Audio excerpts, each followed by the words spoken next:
Hey, do you remember why Andrew Scheer was finally kicked out as the leader of the Conservative Party of Canada? It wasn't because he lost the last federal election, literally seizing defeat from the jaws of victory.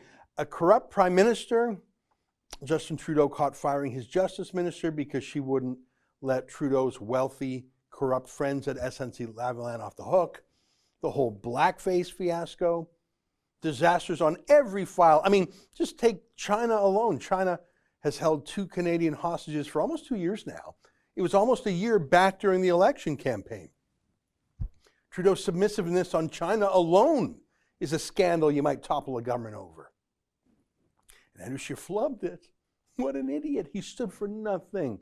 He didn't challenge Trudeau on anything important. He didn't make the case. And he sure didn't take on the media party. In fact, the only thing even close to butch that Scheer did was having our reporter, David Menzies, perhaps the most fair reporter towards Conservatives in the country. Scheer had David Menzies, handcuffed for attending a public campaign press conference. Remember that?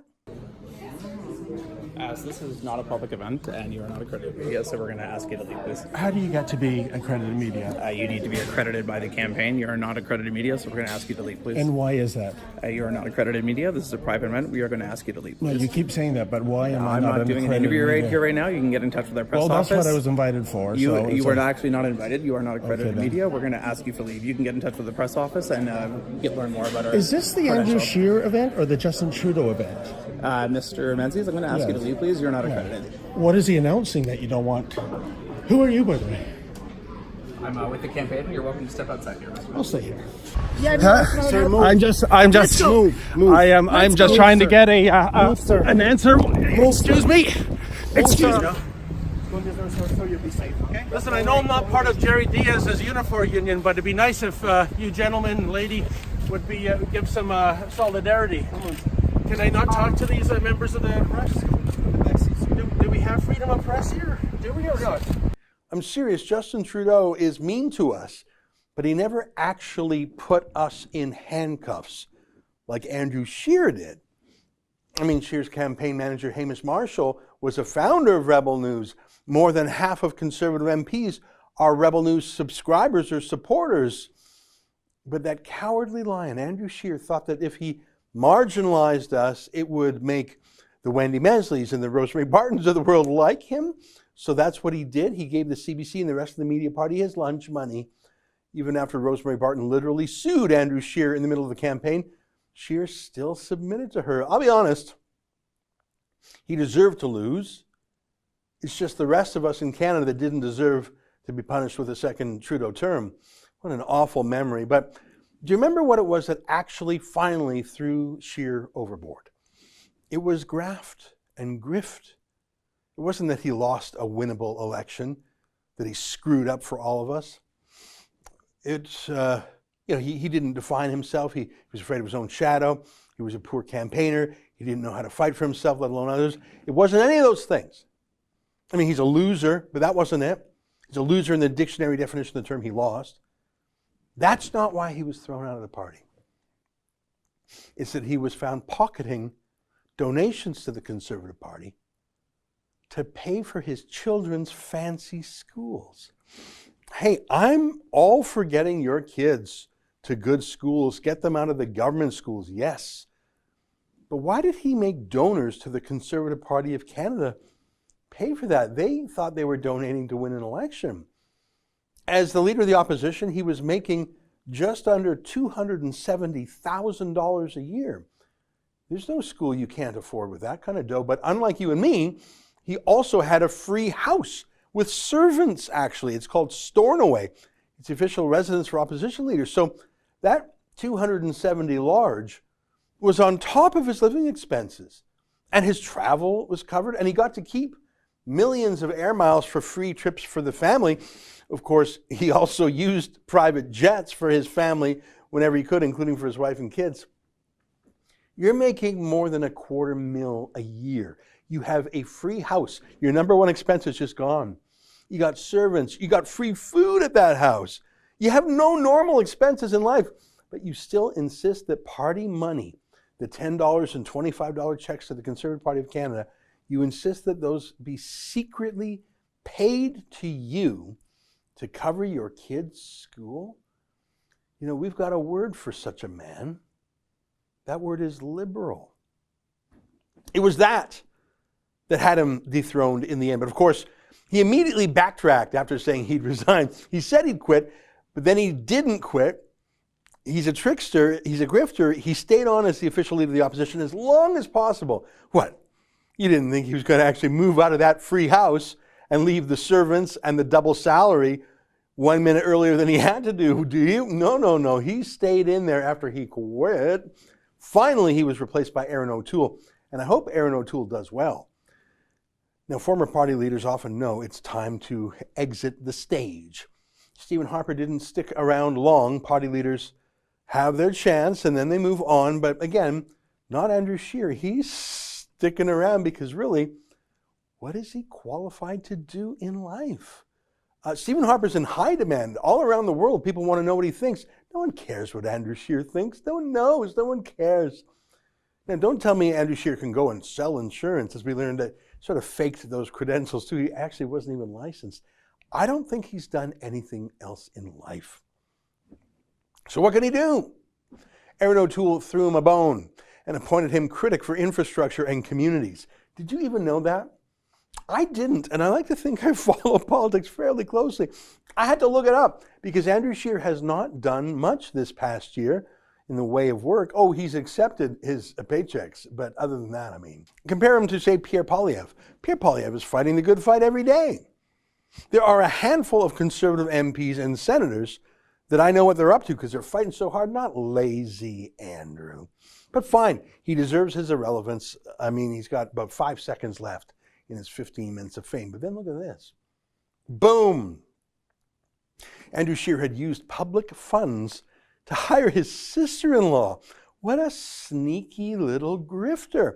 He's putting his family on the public payroll. He just couldn't help himself. He just kept stuffing our government money, our taxpayers' money, into his family's pockets. That is so gross. But it's extra gross from a Conservative MP. The timing was perfect, though. It was right when the Conservatives had the Liberals on the run because one of their Liberal MPs illegally hired her sister. Crooked Liberals, always stealing from the public, absolutely on brand for the Liberanos, except boom, you know what? The Liberals kicked her out of the caucus. Yasmin Ratanzi is so corrupt, they kicked her out. Not only did Andrew Scheer's grifting family derail that media narrative and take the heat off the Liberals, but it put Erin O'Toole in a bind. Would he match Justin Trudeau's ethics of firing Scheer? Well, he didn't. Andrew Scheer has stayed not only in the Conservative caucus and the Conservative Party, but he kept his lazy infrastructure gig. He kept the title, really. I mean, he's not doing much of the work. But like the Liberal MP, Andrew Scheer fired his sister-in-law because he was caught. He knew it was wrong all along, and he admitted that by firing her. But hang on, look at this news.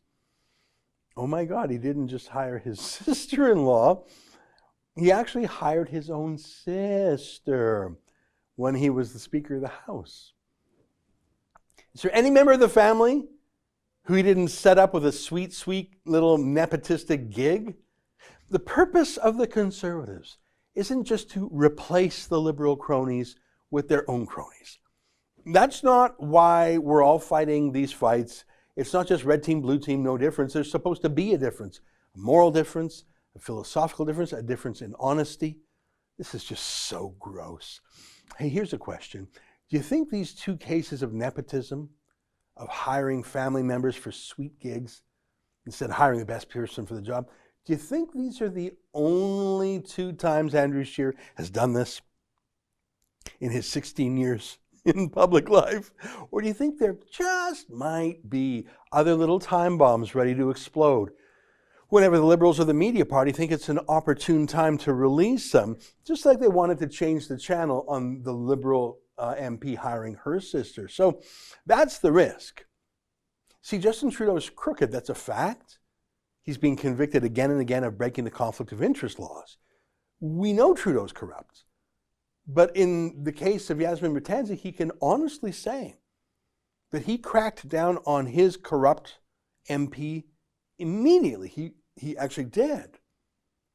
But Erin O'Toole can't say the same thing, can he? Because he didn't. Andrew Scheer is still sitting in the front bench of the Conservatives, stinking up the joint. Why? Is it Andrew Scheer's massive, deep love amongst party members for him? No, they don't. They don't love him. Remember, Andrew Scheer just got 21% of the party's votes on the first ballot in the leadership 3 years ago. No one wanted Andrew Scheer as their first choice, or their second choice, or their third choice, or their fourth choice. Actually, he didn't win until the 13th ballot.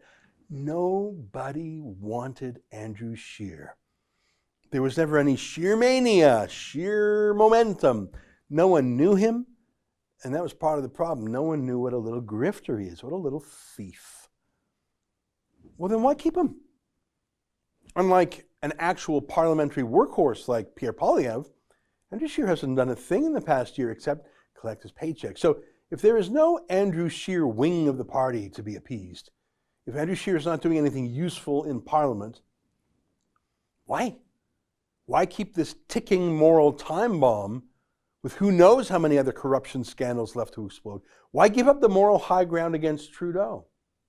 Every time he stands up, if I was a Liberal, I'd mock his theft.